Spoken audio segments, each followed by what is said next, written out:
Thank you.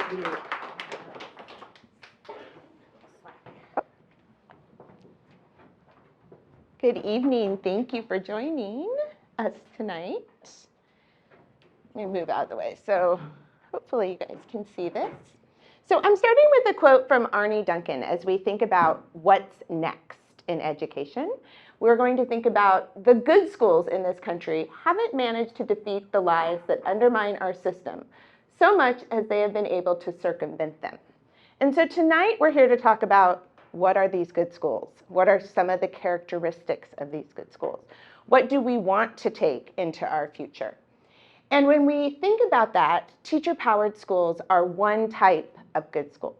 There is not one solution to our education problems. There are many solutions, and the solutions come from within our profession, from educators who know the students best, from educator teams who work closely with students and families who share that power with their students and their families. And so some of you may be familiar with teacher-powered schools. Some of you may have gone to schools that would be qualify as good schools. And what works for one school might look very different for what works for another school in another community, even within the same geographic region. And so we're going to talk about some characteristics that we see in teacher-powered schools that make them one potential solution to the question of what's next. So we did not create teacher-powered schools. Teacher-powered schools started as a research project of education evolving. And we were looking at what happens when teachers control their work. We knew that with the original intention of chartering, to bring decisions closer to those who know students best, to the educator teams, that those schools existed. We also knew that they existed in districts. And what we wanted to do was research them, to really think and understand what happens when teachers call the shots.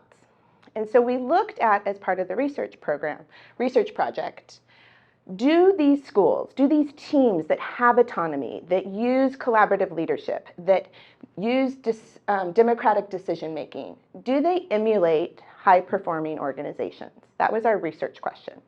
And we found absolutely. Yes, these schools, these teams emulate high-performing organizations. And they don't do it by themselves. They're teacher-powered, they're student-powered, they're educator-powered, they're community and family-powered. They share the power that they get. They don't consolidate it.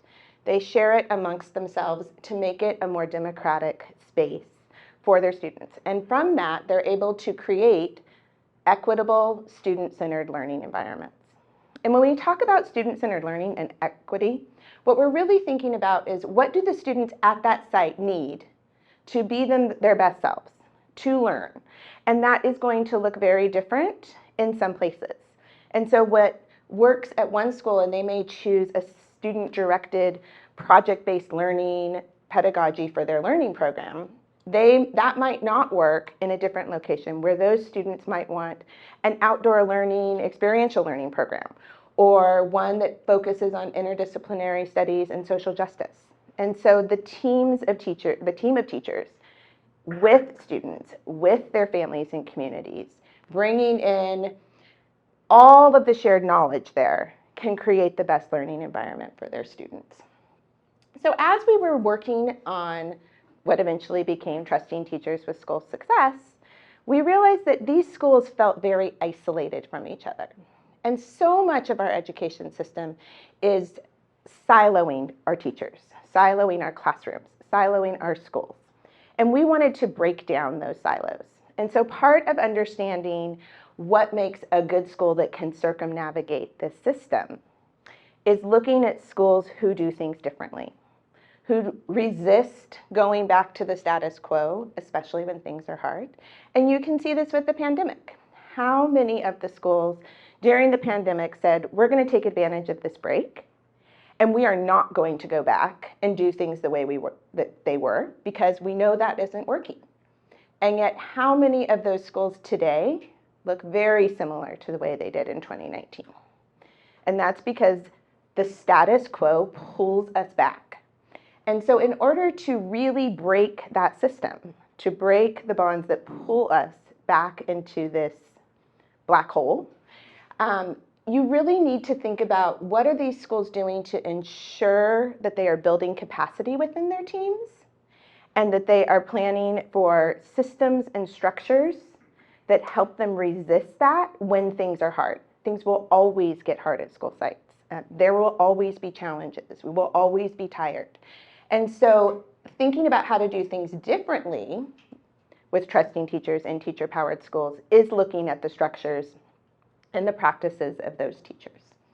So when we talk about teacher-powered schools, it is super important to realize that the work we do with teachers is for the benefit of students. We are all here to ensure that all students have a learning environment that fits them, where they feel safe and secure, and where they can thrive as learners. And so if we want students, we know that student choice and student voice and student agency is super important. And if we want that for our students, in order to create a more equitable system, in order to create a more sustainable system, we have to give that voice and choice and agency to our educator teams. So now the question is, as teacher-powered teams, as places where that is thriving, what do they do that sets them apart and allows them to continue this? And so really, the best way is to hear from teachers who work at teacher-powered schools through the voices of the educators who do this every day in and out. And so I have a couple video clips from teachers who are leaders and who have been doing this for a long time. The first one is from Escuela Verde, a charter school in Milwaukee, Wisconsin. This is Cynthia Gonzalez, their longtime teacher advisor leader. And she's going to talk a little bit about what it means for their school to be a teacher-powered school. Can you guys see enough? Am I blocking you? I don't want to fall off, but I also don't want to block you. Okay. Mi nombre es Cynthia González, soy advisor, soy maestra y también administradora de Escuela Verde. Tengo 8 años en esta posición. Una de nuestros puntos principales y temas que abordamos en la escuela es educación bilingüe y tener a nuestros estudiantes bilingües a desarrollarse en su lenguaje. Being part of a teacher collective has been an amazing journey. I started very early on at Escuela Verde. And one of the questions I get asked a lot is like, Cynthia, who's running the show? Like, who is making the calls? Like, who's the boss? I get that question all the time. My nephew always is questioning me, like, Cynthia, are you the boss? Like, are you making calls? And I think it's a society wants to know, like, who's that top leader? Like, you always gravitate to that one person.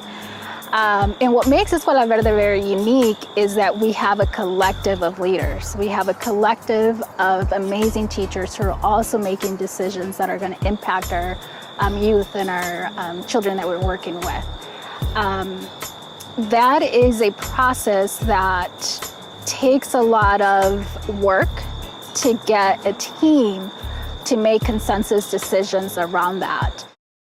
So Cynthia, you might have seen on her, under here, it says that she's the administrator. And I want to point out that teacher-powered schools, sometimes called teacher-led schools, sometimes called professional partnerships, these are places that often have a site administrator, a principal, someone at the school who is doing that role, really running interference for the teacher team so that they are able to do what they think is best for their students.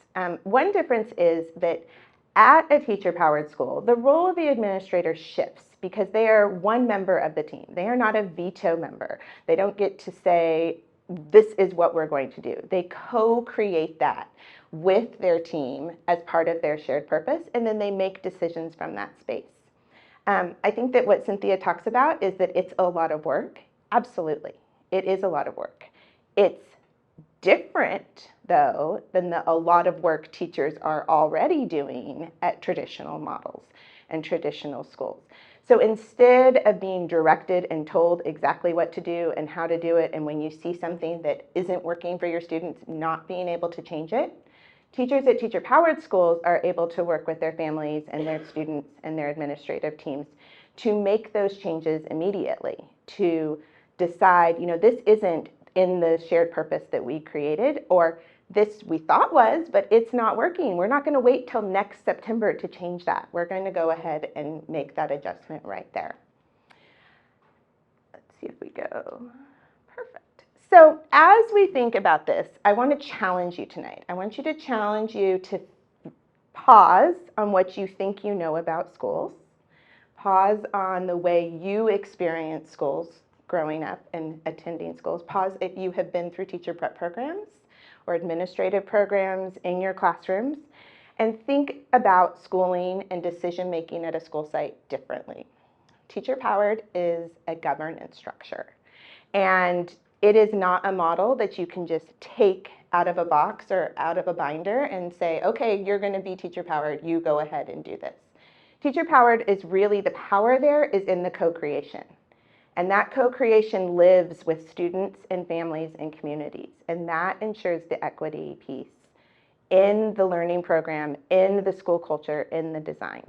And so when we think about teacher-powered schools, we think about it in 4 different parts. One, that teacher-powered schools see educators as the educational experts that they are.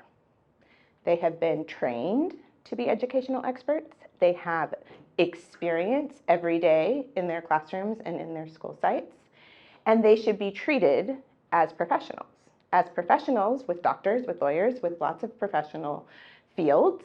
We allow them agency, and we respect their decisions, and we look and we are engaged in a conversation. And so teachers also get that at teacher-powered schools.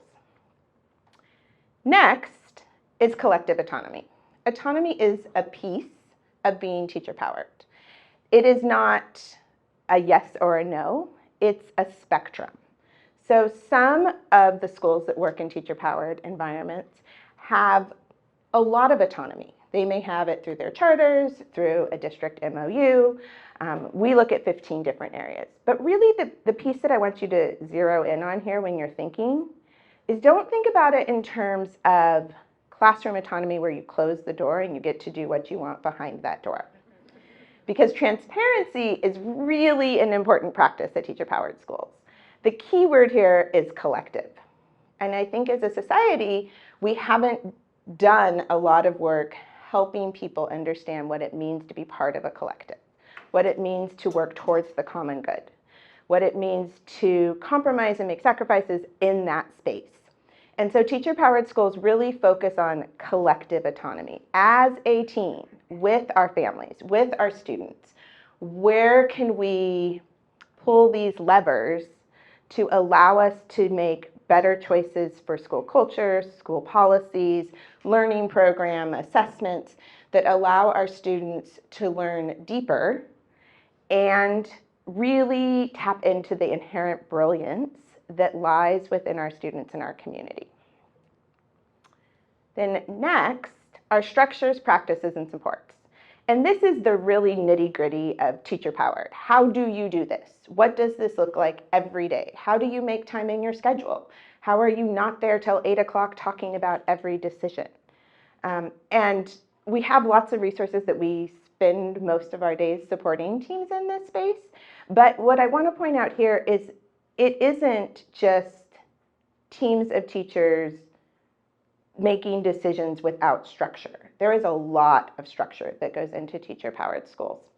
Some of that looks like shared governance models where there's committees.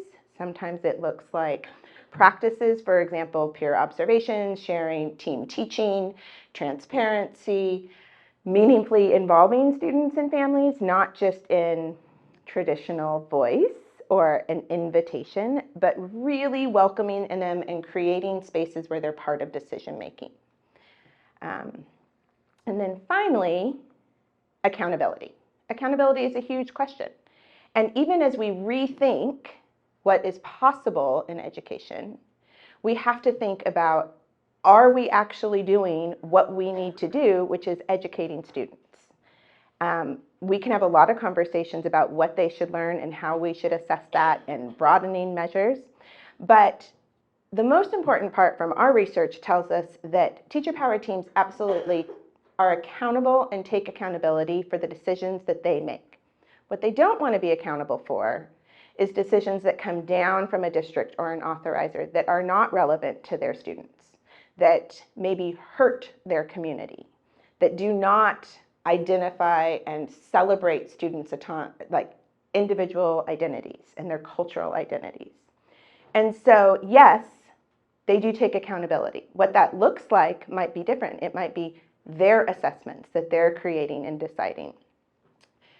And we know from other research, from several people, but Dr. Richard Ingersoll, who's well known for his research on teacher retention, from Dr. Sarah Kemper from University of Minnesota, and Dr. John Schindler from Cal State Los Angeles, that even on traditional measurements, when teams of teachers are allowed to have that autonomy and make those decisions, that in turn does increase achievement even on traditional measurements. So up to 20% in ELA, 11% in math.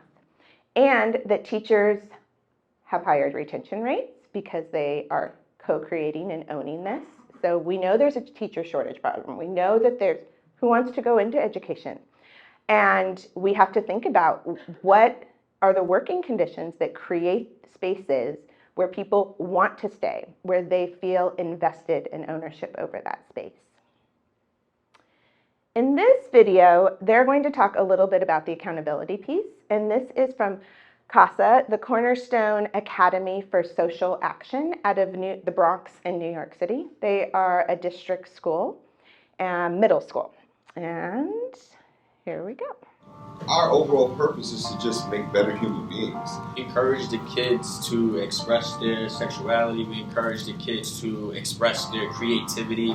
You know, like just last year, we got a studio for kids who like to make music and like to make beats. We got a wrestling team for kids who want to be active and can't play basketball, so they want to venture to another sport.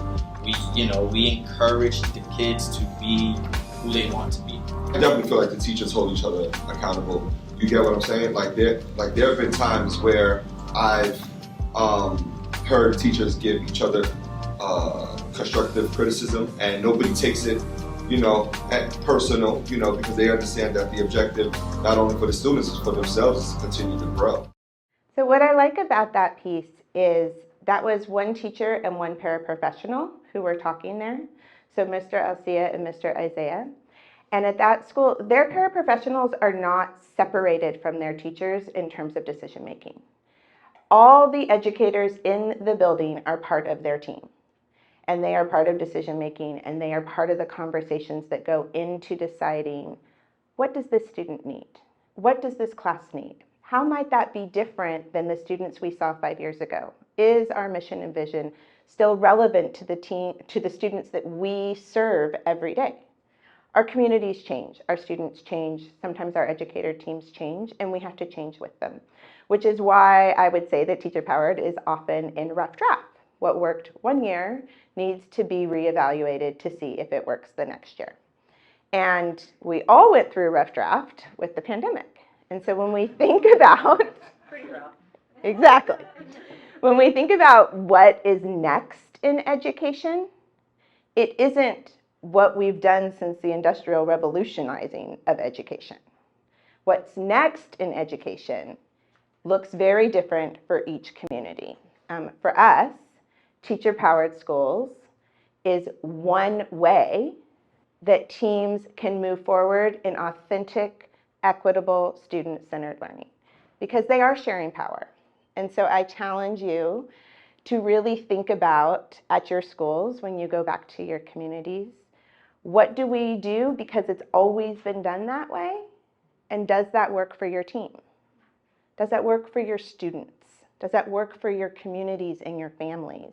And if the answer is no, be brave and speak up and talk to your colleagues and think about, how can we do this differently?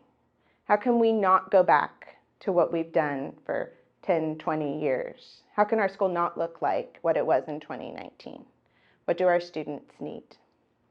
So thank you for having me tonight and letting me share about TeacherPowered Schools.